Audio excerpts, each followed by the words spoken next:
show. We are having so much fun. It's like I feel like every time we do one of these shows, like I just have more and more fun every time. I do too. And even if we're, even if it's just me and you, we're having a great time.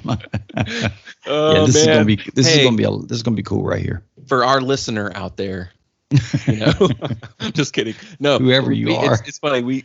We have had some really great feedback. So, I appreciate everyone listening. We're having such a blast, and it's good to know that you guys are too. So thank you for listening. Man, today though, this show, oh my gosh, this one is ridiculous, man. This is Ali Frazier right now. This is Manila, but not Manila. Thriller in Manila, man. We're putting up two of the biggest records of all time against each other today, right? We're crazy to do this, probably, I don't know. I don't even know if we can even come up with an outcome. We're gonna have to figure out which one is better than the other. If we can, I don't even know. It's just an insane thought to even think about. But we're gonna put Bon Jovi's "Slippery When Wet" up against Def Leppard's "Hysteria." I mean. Right now, people are weeping and people are scratching their chest with rocks. We're going to make so many people mad. Yeah, that's okay. But I don't really care. I don't either, man. This is insane because both of these records are so similar in levels of success. Mm-hmm. Right? So Slippery When Wet came out August 18th, 1986. It was the third album from Bon Jovi. And then Def Leppard's Hysteria came out in 87, August 3rd, 87, nearly a year apart. And it was Def Leppard's fourth record. So you think about it, they each of these bands had some time to really develop. And, back then in the 80s and even into the 90s, bands had 2, 3, 4 records before they really broke out. Nowadays, it's like a label drops you if your first single's not a smash. Mm-hmm. So it's just a different day. But back then, man, bands would release records, tour their butts off, get back in the studio, make another record, tour their butts off, and just build fans the hard way. And that's why I believe records like this and bands like Bon Jovi and Def Leppard 30, 40 years later can still sell out arenas all over. I totally agree. I saw Def Leppard. First time I ever saw them, they had their parents with them in the States. Because they were not old enough to be over here. They were not old enough to be over here on their own. Rick Allen, of course, it was a long time before he had his accident. Yeah. Of course. But Steve Clark was in the band at that point. But when I saw them, it was on their very first album tour. But here's the interesting thing: the youngest member of the band was 15 when I saw them. And I don't know which member that was. I just know that's a fact. But I saw them in Greensboro. They were the very opening slot of Ted Nugent's bill. Ted Nugent was the headliner. Scorpions were the middle. Wow. And Def Leppard, who nobody knew who they were. Yeah. They had Rock Brigade was the song that people somewhat had heard. But I can vaguely remember them, and honestly, and if I'm being honest about it, when they walked off the stage, I didn't go, "Oh my gosh, that was the most amazing." I was a Ted Nugent fan. Yeah, and that was when Ted came in. Ted came in the stage in a loincloth, riding a trapeze, like he was Tarzan or something. He's a mad crazy. Man. Scorpions are great, but Def Leppard was great. It just didn't. It wasn't. They were kind of an afterthought. Yeah, and then what happens? Then all of a sudden they just this history, but you think about it. You saw them on their first tour with their first record, right? They really didn't break until Pyromania. That's correct. Which was record number 3. They had In Through the Night or whatever the second was. In Through the Night their second record or the first one? So you've got On Through the Night and High and Dry, right? On Through the Night, right? I believe was first. In Through the Night's what I said. Yeah, boy. I know our record titles. On Through, thank you. Okay, yeah. So it was the third. Pyromania before. Yeah, Pyromania's third record. Right. And that's the thing, man. So Pyromania came out, and it was an absolute smash hit, man. So you've got Rock of Ages, Photograph. I mean, it was just what a record, man. It was the first album, I believe. Was it the first album Mutt Lange produced for them?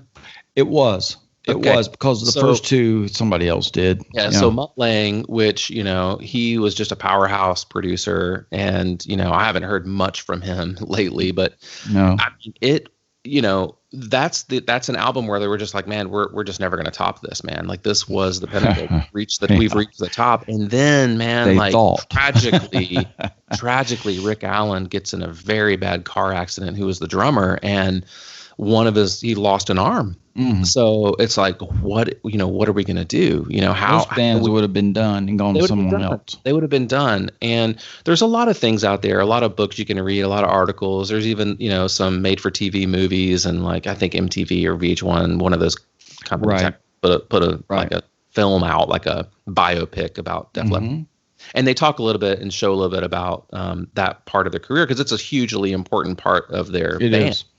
They did it behind the music, which talked about it too. VH1 did, yeah. And it was, Rick was just, was in the hospital, and I believe it was Simmons Drums, the electric drum company, who's like, very innovative back in the mid to late 80s. That's right. He contracted with them, and they helped put a special kit together for him to where he was able to do a lot more with his feet.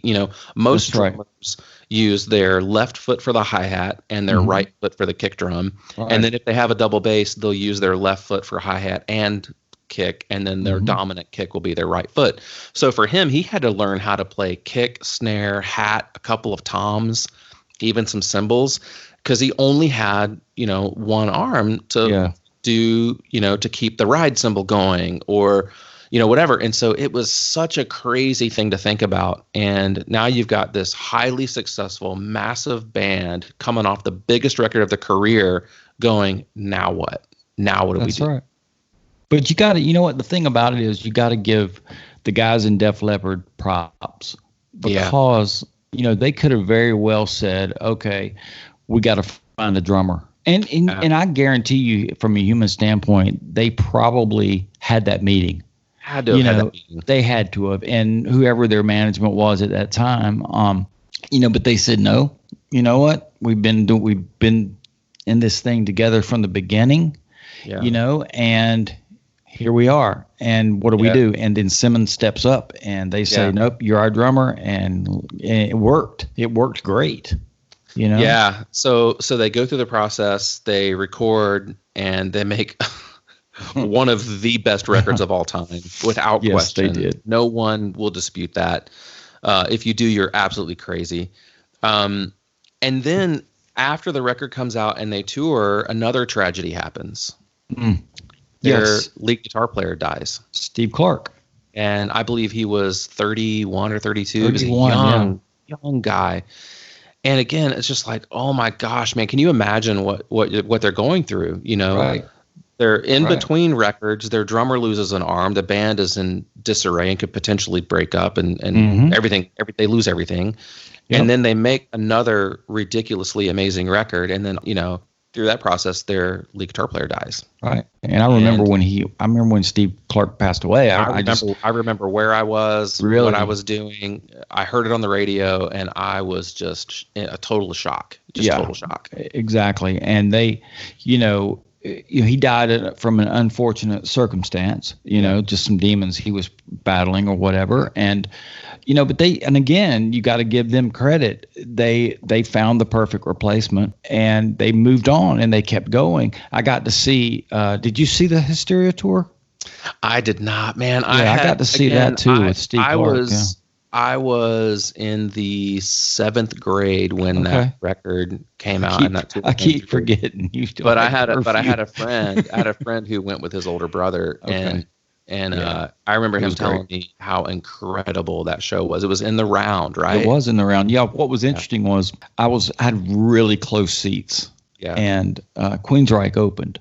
After Queensryche played, that was Operation Mindcrime when they were out tour, which is a great record. Yeah. But so here, it was interesting. I always thought, how are they going to get to the stage? Well, we watched it. They brought them out in big dollies, where like for catering. Yeah. And you could see them pushing the 5. Yeah. And and they pushed it under the stage or whatever. And it was just an unreal concert. And that's when one of the first bands to really use lasers Yeah. And that was that part of that night. But it was great. That was just night of hits was all it was. Yeah. If you watch the Pour Some Sugar on Me music video, it's a live, a lot of that's a live video, and they use a lot of the footage from that tour, and you can see those lasers that you're talking about. Yeah. So if you look at great record. So if you look at Def Leppard Hysteria, look at that album, and you look at side one, and now keep in mind this album sold in the U.S. It's 12 times platinum. That's 12 million albums sold in the U.S. It's estimated that this record has sold 25 million copies globally. It's a good day. It's insane, totally insane. But let's look at side one. You've got Women, yes, which was the first single in the U.S. for them. Which is a great song, man. It's a great song, but the single did not perform. And then you've got Rocket, which was a single. Right. Animal was a single. Love Bites was a single. Pour Some Sugar on Me was a single. Right. And Armageddon was a single. So every single song on side one, that's 1, 2, 3, 4, 5, 6 songs singles on side one, all 6 are radio singles. Yes. Do you know which single did the best? Do you have any idea? My hunch would be Pour Some Sugar on Me. I would think so. And then maybe Love Bites. Love Bites could potentially be the other one. But my favorite song on this record is Animal. Really? Which was the first single on this album in the UK. So that was the single they launched with in the UK. And it was I believe the second single or the third single in the US. Okay. I didn't know that was your favorite. Yeah, that's my favorite song on the record, man. Love Bites is my favorite song on the record. It might be one of my favorite Def Leppard songs. Yeah. Second favorite for me on this record is the title track. I love Hysteria, man. That's my. I just love that song. It's got such a great flow and just a great groove and. Yeah, and you and I got to see him a few years ago with Tesla and Poison out there in Nashville. They hadn't missed a beat, man. And now they're on if COVID allows, they're back out with Motley and Poison and Joan Jett on that big stadium tour. If that gets to happen, But well, I actually have tickets. I have tickets to 2 of those shows, the Nashville show and the Atlanta show, and I did get a notification from Ticketmaster that they are postponed for TBA. So we don't know when those are going to be. I hope they still have them. I just don't know. I mean, you got to think about it, man. When I'm not saying these guys are like ancient. It's not the Rolling Stones. They're not in their 70s. But, every year that goes by, you lose something. That's right. So, so who knows? But, man, I'm ready. I'm absolutely ready to go see them again. I can't wait. Hopefully this tour happens in 2021. And I'll see him twice. This is a side thing about this record. I know we're talking, but I just thought of this and I got to share it because we have a friend that used to be on the road with us, and I'll just tell you his name's Stacy. Yeah. Stacy lives in a little town in South Carolina, and his wife teaches at this little bitty private school in this little bitty country town in South Carolina. And he texts me one day and he says, "You ain't going to believe this, but guess who just came to pick up their daughter from school?" And I was like, "Who?" He said, "Phil Collin." And I'm thinking, you got a guy named Phil Collin down there in South Carolina who's a farmer, and you've got the wrong guy.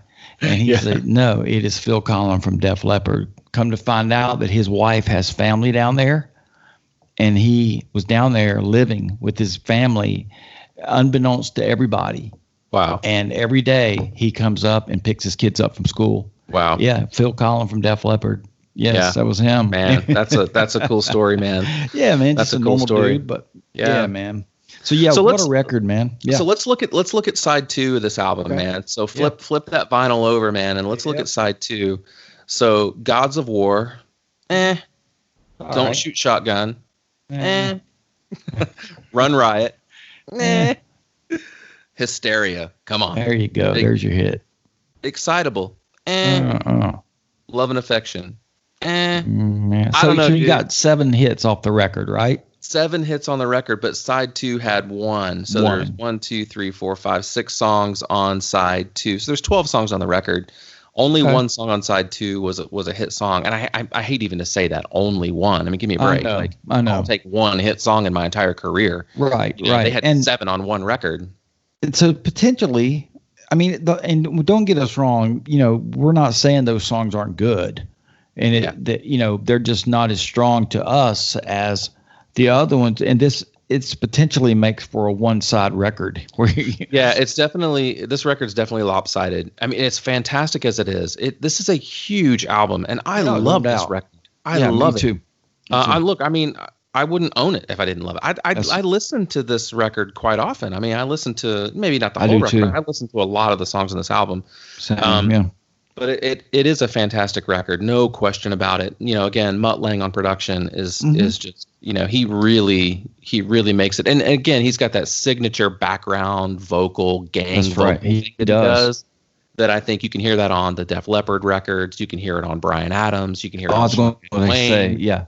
You can hear it on Bryan Adams. Yeah, and you know what? Mutt actually produced a Nickelback record. I know that's going to sound crazy for people. And he did a lot of that gang vocal on that album too. Well, Shania, his ex-wife, a lot. Yeah. And on the Bryan Adams record, there's one song that I remember. I just can't grab the title right now, but I remember listening to it and I thought, you know what? If Joe Elliott stuck in there and sang it, it would be a Def Leppard song. Well, it had the same backgrounds and drum sound. It sounded like a Def Leppard song with Bryan Adams singing. That's the thing about when the same producer finds that formula that works for them. Right. It's like, oh man, like you can tell who produced this record. Exactly. Fortunately for Def Leppard, Mutt really, now look, let's face it, Mutt Lange also produced AC/DC Highway to Hell. Highway to Hell, that's right. Back in Black. I mean, come on. Like the stuff that he's done they're just timeless records that sound amazing today. So it's no disrespect to Mutt Lange. It's just that once you find that formula, and you kind of stick with it. That's why a lot of bands, they'll go with a producer for 2-3 records and then they move on to another producer. Sure. Not because the records aren't good. It's just because you have to have a different flavor. Right. You can eat steak for a week and then be sick of it, right? Then you got to move on to something else. And so that's really kind of the way it is with producers and music as well. Let's move over to Bon Jovi, Slippery When Wet. Oh my goodness. There was first of all, I love the album cover. So the first cover, it's not the original cover here. Yeah, the first cover had the girl on the front with the t-shirt and it said Slippery When Wet on it, and it's one of the few band covers that PMRC didn't like that. Did they? So that cover got banned, and so once they found that out, Mark Weiss, who is he's got a new book out now, The Decade That Rocked, I think is the name of that. Really? Of that book. I didn't know that. I want to get that, but I'd like to read that too. He was involved in this album cover, the Bon Jovi Slippery When Wet, kind of the new cover that everyone is probably very familiar with, and the story is that Bon Jovi walks in and he goes, "Garbage bag." Mark hands him a bag. They hang it up, and he gets a spray bottle, and they spray on it. And John walks up, and with his finger, he writes out in the wet beads on the garbage bag, "Slippery When Wet." And he goes, "There's our cover." He turns around and walks away. And really, I didn't know that story. Weiss apparently takes a Polaroid picture of the garbage bag and gets it all mocked up and set up and sends it into the label, and that's the album. So when you look at the album cover and you see that is a black garbage bag sprayed with water, and then the handwriting is actually John Bon Jovi with his finger just writing "Slippery When Wet" on the cover, and that's very cool. I did not know that, great? Man. Yeah, that's great. That was something that I'd always heard as a rumor as a kid. I just didn't know, but now with the internet, you can find out. You can confirm a lot of things that you heard in your past. But yeah, that's a true story. So that's really cool. That's a cool story, and that's to be believable. There's some things you read on the internet that are not true. Believe it or not, like Gene Simmons never really clipped the inside of his tongue. Yeah, right. Or it never was a cow tongue sewn on. Totally. Yeah. Side one, man. Side one. You've got 5 songs. It starts off with "Let It Rock," which great song. To me, it's a great song, but I didn't love that. Like every time I hear this, when this record starts, you drop the needle and "Let It Rock" comes on, I almost feel like I'm listening to Phantom of the Opera. It's got that keyboard, which I There's don't something. hate. Okay, I see where you're. Here's what it is for me, and I don't know what it is, but songs that say something about everybody rock or let it rock or let's all rock or whatever. Yeah, to me they're just kind of. I don't know what the word. I'm not going to say cheesy. I wouldn't say that about this because I don't think it's that at all. I just think it's kind of like I don't know. It's just like But it's okay. They make up for it after that. After that. So that's track 1, and then track 2 is "You Give Love a Bad Name." Man. I mean, my youngest son just turned 10, so this record came out what did we say 1986? Yes. My son was born in 2010. And he knows this. Oh yeah, yeah. I mean, he would know this song even if it weren't for me. He knows the song mainly because I'm his dad and I introduced him to a lot of rock music. Right. But of course, yeah. This song is still so big today. Mm-hmm. It's still used in sync TV and film. It's used at sporting events. You're gonna run into this song, and then track 3, "Living on a Prayer." Man. Enormous. You're going to run into that song everywhere you go. Tommy and Gina. Yeah, that's right, man. That's right. And then "Social Disease," which is another fantastic song. And then again, oh my gosh, track 5, side 1, ending up side 1 with this song, "Wanted Dead or Alive." And the cool thing here's what I like about "Wanted Dead or Alive." Do you remember later when John did the Young Gun stuff? Yes, which I love. Which I did too. And John always had that kind of cowboy thing going on, just kind of vibe thing going.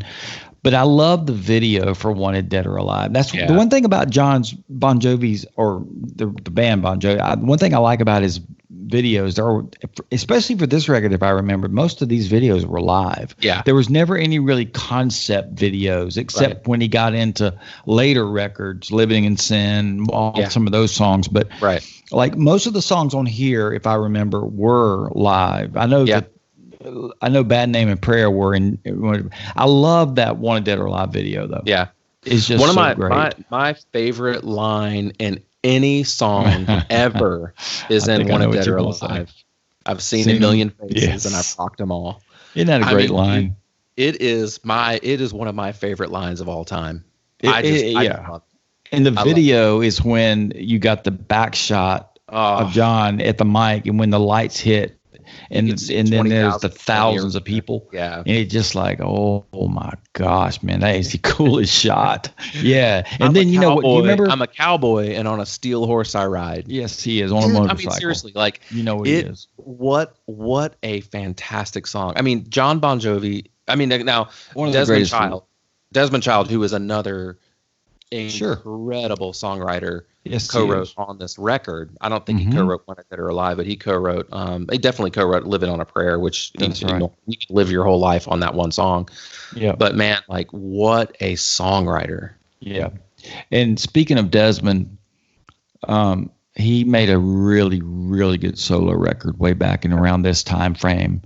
I had the CD and I can't remember what happened. There was one particular song on there that was just great. It was a ballad kind of thing, But I knew he wrote this. Yeah. Desmond. Don't tell me he's a chef. He co-wrote. No. He co-wrote and produced "Rat Detonator," that album. No kidding. Listen to that record too, man. It's that's strange, for me, isn't it? It's one of the most underappreciated rock albums out there. But Detonator is? I've never even heard it. I know I've heard of it, but I've never listened to it. Go listen to that record. Is DeMartini on that record? Yeah. Okay. We should take that album and do a top to bottom on it. Okay. It's so good. We'll do that on a future episode. Yeah. So the track. So side 1 ends with "Wanted Dead or Alive." Mm-hmm. Side 2, "Raise Your Hands." And let it rock. Raise your hands. "Without Love," "I'd Die for You," "Never Say Goodbye," which is my favorite song on the record. "Never Say Goodbye" is my favorite Bon Jovi song, period. And then "Wild in the Streets." Do you remember when they didn't he headline the Moscow Peace Festival? He did. Yeah. And that's the show where he came in from the back. Yes. And if I'm not mistaken, "Wild in the Streets" was the opener. It was, wasn't it? And I okay, remember. Now I'll say this. I don't know. so the television piece whether it was of this, right, they could have opened been the different. show with that song, but it was an Right. edited show. So Yeah, I so don't it could know not have for been. It sure, might not have been the but actual definitely opener. the TV program. He headlined and he opened his set with "Wild in the Streets." Came out from the back of the crowd. Came out from the back, and he had the What did he have on? Was it something about the? He has like a soldier's uniform. I don't know if it was like a Russian. I'm thinking it was a Russian. I can't imagine thing. it was a U.S. uniform, but no, I'm sure it was a Russian thing. But he came in, and I remember that was the coolest thing. High-fiving people. Yes, and "Wild in the Streets" was that song, and that's. But that happens to be my favorite song on the record is "Wild in the Streets." I love it. I love Social Disease too. I love the hits, but those two, and I know yours is Never Say Goodbye. Yeah. For me, Steve, we're talking about Hysteria. We're talking about Slippery When Wet. For my bang for my buck, as much as I love them both, I personally have to go with Slippery, man. Just for my own. Yeah.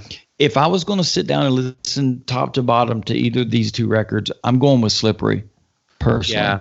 Yeah, I mean, honestly, I'd have to agree, and here's why. Side 2 of Def Leppard Hysteria is hard to get through. It really is. It's 6 songs. There's only one song that's great. The other 5 are just very, very average. It's almost fillers. And I'm not taking away from the record and from Hysteria as a whole. Like I said, I mean, Hysteria U.S. 12 million records. Right. It's estimated that they've sold 25 million globally. Yeah. And then you look that's based on those hits though. Yeah. Don't So you agree? you look at Bon Jovi, Slippery When Wet, 12 million in the US, 28 million estimated globally. I mean, they're very equal. That's why I said this is like Ali Frazier. I mean, this is like, dude, you could put these two records up against each other, 10 times and, they might win equally as far as like I agree. People's choices. So I think our listeners are going to probably, half of them are going to agree with us and half of them are going to disagree. And that's cool. That's perfectly cool. But I don't have a problem with it. Yeah, if I sit down to listen to a record, man, if I just want to listen to a record, and I really don't want to have to just say, okay, I'm done with side 1, I'm going to another one. Yeah. But if I do that, and I do that on Hysteria. Yeah, I do too. I don't do it on Slippery When Wet. No. There's lots of other records that I don't do it on. Then there's ones that I do. But the one thing about Bon Jovi too was, the one thing I've got some of his, I kind of fell out of being a Bon Jovi fan after Keep the Faith, personally. Until later, there was a record, a couple records ago that and I'm terrible right now. I guess it's my old age getting to me that I forget the names of records. But it was one of the last records he did, and I can't remember the name of it. I have to look it up, but it's terrible. Here's what I love about him. His songwriting is just unbelievable. The boy can write a hook. Yeah. And after Keep the Faith, I kind of just lost interest, Yeah. Again, going back to this record right here, he was on his game. He was on his game this time, And, I mean, all in, Bon Jovi has sold 100 million albums. I mean, there's no denying what an absolute successful band this is. I say is because they just, put out another record. And I've seen Bon Jovi, man, probably 4 times now. Yeah. And it's just such a fantastic night. I mean, it's just full of hits. And I remember I read an article from John Bon Jovi one time, and he talked about how he plans out his shows.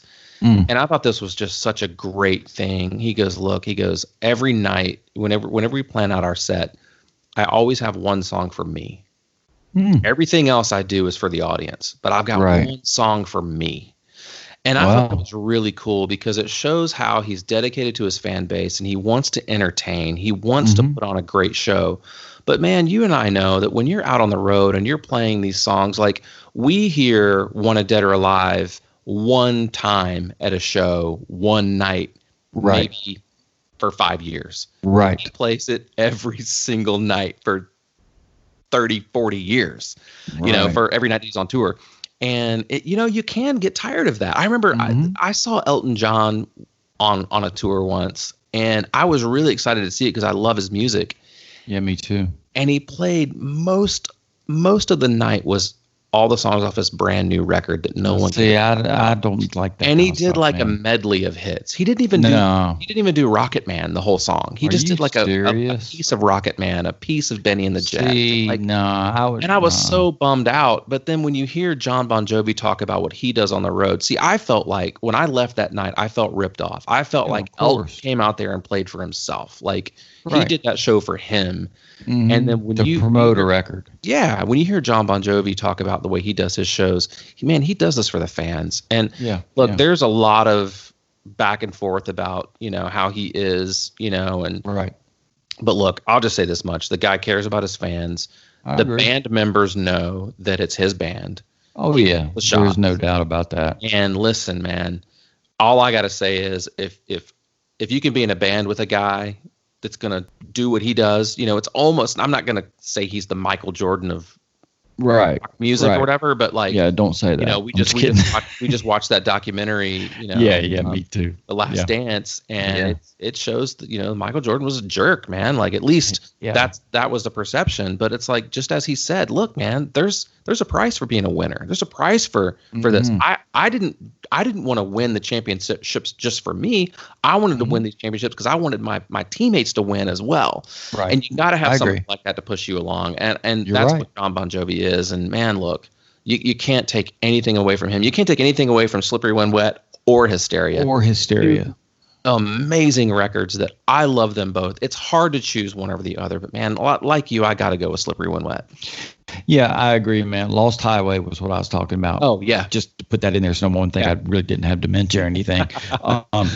I'm going with Slippery When Wet too, man. People may disagree on our Instagram. I know somebody already voted for, or not voted, but somebody already said they liked Hysteria. Yeah. Another person said they liked Slippery.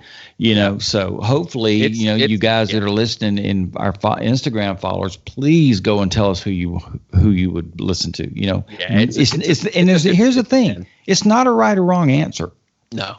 That's the cool thing about music. I get so ticked when people get mad because you like a band better than another. It's an opinion. It's a taste, right? Yeah, right. I'm a John Denver fan. I am. I'm a huge John Denver fan. I don't care if you don't like him. I do. I don't. You might like something else. It doesn't matter. Yeah. And so man, I'm going with Slippery, and I have 3 copies of it. Why, I don't know, but I do. I have an original and then the 2 re-releases, Yeah. So Slippery, man. What do we do? Do we know what we're doing next time yet? I don't think we did. No decide that. It's going to be good though. Whatever. This was fun, man. Yeah. Well, we got 2 votes for Slippery When Wet. Okay. Man, sorry for Hysteria, but it might overtake it. You never know. But I gotta go with Slippery as well, man. Cool. Me too, buddy. Awesome. Well, tell us what you think. Let us know on our Instagram. You can find us on Instagram or Facebook at The Sort of Cool Show. Let us know what you think. What's your favorite record? Is it Hysteria? Is it Slippery When Wet? You tell us. All right, man. This was fun. See you next time, bro. Take care.